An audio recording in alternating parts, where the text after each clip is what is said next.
안녕하세요. 보험금 팔례방입니다.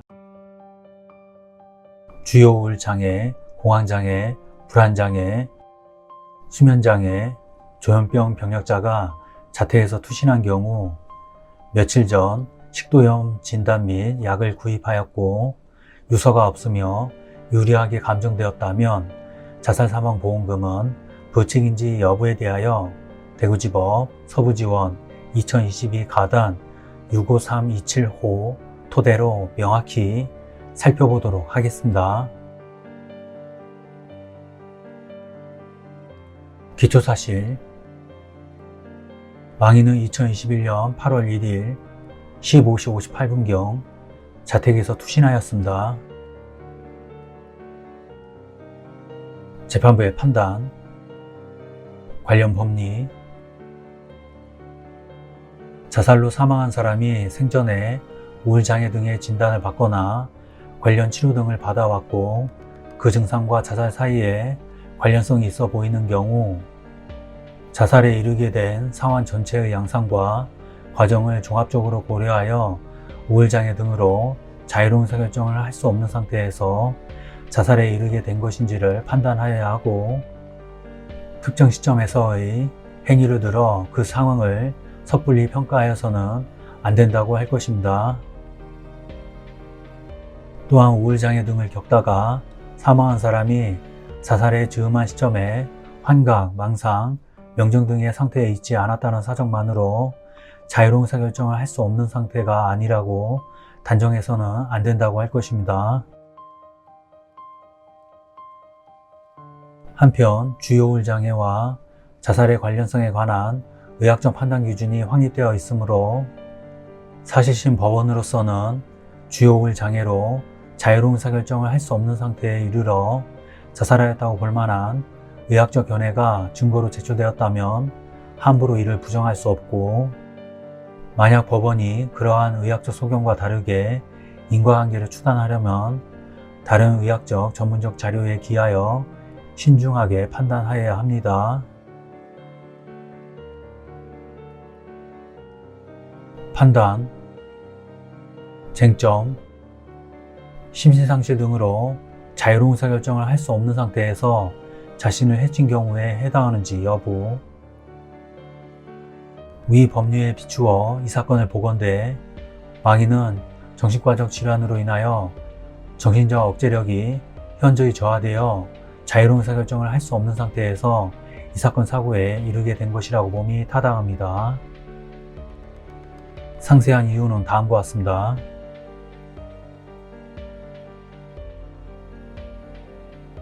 망인의 동생이 망인 사망 후 경찰에서 한 진술에 의하면 망인은 공황장애, 우울증 등으로 많이 힘들어했고 망인이 누가 집에 침입하고 자기를 감시하는 것 같다고 하여 집에 CCTV를 설치하였으나 그러한 사실이 없는 것으로 확인된 사실도 있었던 것으로 보입니다. 망인은 2013년경 비기질성 불면증 진단을 받아 치료를 받아오다가 2014년에는 혼합형 불안, 우울장애, 공황장애 진단을 받고 2017년경까지 우울장애, 공황장애, 불안장애 등으로 치료를 받아오다가 유방암 진단을 받았습니다. 망인은 3년 이상 정신건강의학과적 진료를 받지 않던 중 2021년 7월 26일 제2가정의학과의원에서 기타 수면장애 진단하에 진료를 받았고 2021년 7월 27일 K병원에서 상세불명의 불안장애로 진료를 받았으며 같은 날 L종합병원 응급실을 방문하였는데 당시 L종합병원에서 작성된 진료기록에는 갑자기 농약을 물로 착각하고 먹었다고 해독제를 달라고 함, 농약을 먹은 게 확실하냐고 물으니 아니라고 함, 치료가 안 되면 죽는 약을 달라고 함, 안정제 후 정신과 진료 안내 드렸으나 귀가 주지 희망함, 현 병력 추정진단, 불안장애, 주요 우울장애, 망상장애 의심, 조현병 의심, 주호소 증상, 전신위압감이라고 기재되어 있습니다.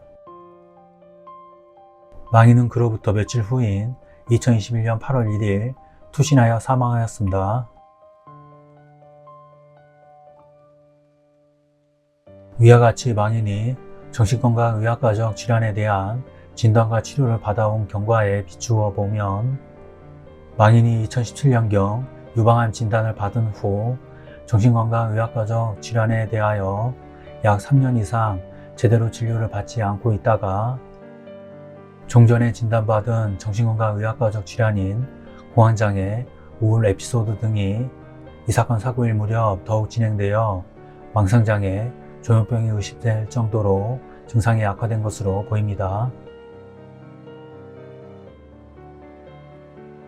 망인에 대한 진료기록 감정 촉탁 결과에서 감정인은 유족 진술에서 주거지 내부에 설치된 CCTV가 누가 집에 침입하고 감시한다는 내용, L종합병원에서 비논리적인 사고가 관찰되는 바, 이는 정신병적 상태이므로 판단 능력은 저하된 상태임이라고 감정하였고, 2021년 7월 27일 망인이 나타낸 망상장애로 의심되는 증상과 같은 증상을 나타내는 환자의 경우 사물을 변별할 능력이 없거나 부족하여 높은 곳에서 추락하는 사고가 발생할 가능성이 있는지요? 라는 질문에 대하여 충분히 가능성이 있음이라고 답변하였으며,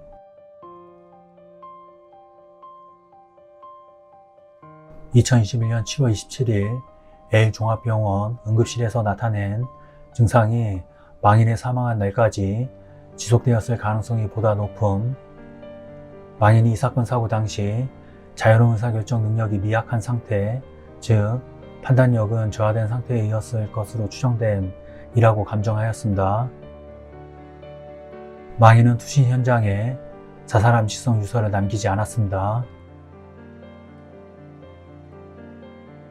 피고의 주장과 같이 망인이 투신하기 전 안방 창문 및 벽에 간이의자를 바짝 붙여놓아 두고 안경을 벗어 창문 바깥에 설치된 철제 난간에 올려놓고 투신한 사실이 있으나, 망인이 투신 이틀 전 2020년 7월 30일 M병원에서 식도염 등으로 진료를 받고 약국에서 약을 구입하였다는 사실이 인정된다고 하더라도 자살 사고 및 자살 행동은 우울 증상이 완전히 해소되지 않은 기간 동안 질병 상태에 따른 증상의 하나로 관찰될 수 있고, 질병 특성상 급격하게 악화된 부정적인 사고 및 감정에 의하여 자살 사고 및 자살 행동 충동을 통제하기 어려워질 가능성도 있으며, 또한 기본적인 일상생활을 영위할 수 있을 정도로 인지 능력이 보존되어 있고 자살 수단을 선택하고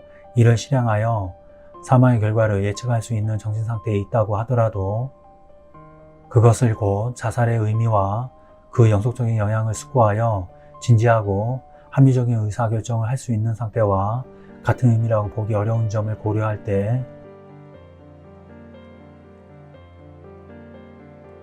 피고가 주장하는 위와 같은 사실만으로 망인이 준비 과정에서부터 투신할 때까지 투신할 경우 사망하리라는 것을 인식하고도 그 결과를 용인하였다고 단정하기 어렵습니다. 한편 고의로 인한 사망사고를 보험금 지급 사유에서 제외하는 이유는 피보험자가 고의로 보험사고를 일으키는 것이 보험계약상의 신의성실의 원칙에 반하고, 그러한 경우에도 보험금이 지급된다고 한다면 보험계약이 보험금 취득 등 부당한 목적에 이용될 가능성이 있기 때문인데, 이 사건의 경우 망인이 이 사건 각 보험계약을 의식하고 부당한 목적으로 자살한 것으로 볼 만한 증거가 없습니다. 결론적으로 보험회사는 보험 수익자에게 상해사망보험금을 지급할 의무가 있습니다. 마치겠습니다. 긴 시간 시청해주신 점 고맙습니다.